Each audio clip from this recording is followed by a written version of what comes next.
Welcome to the Slop Farm. Enjoy the video. Start by holding the caliper by the main scale and sliding jaw to steady measurement.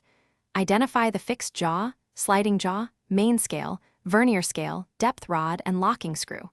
The main scale shows millimeters and inches, so you can choose measurement units quickly.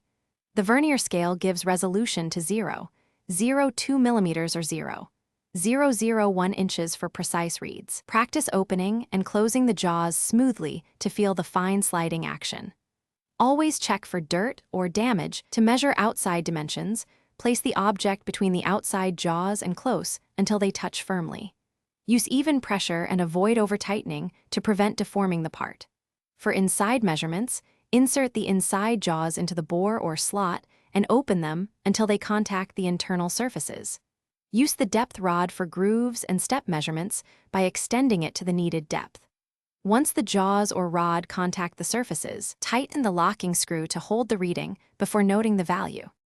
Always close the jaws and verify the vernier reads 0 before starting any measurement procedure. If it does not read 0, adjust the 0 or note the offset and correct your final values. To read measurements, note the main scale value first, then add the vernier fraction to get the precise reading. Record measurements in millimeters or inches as required by your task or drawing. After use, clean the jaws with a lint-free cloth, apply a light oil film, and store the caliper in its case to protect calibration.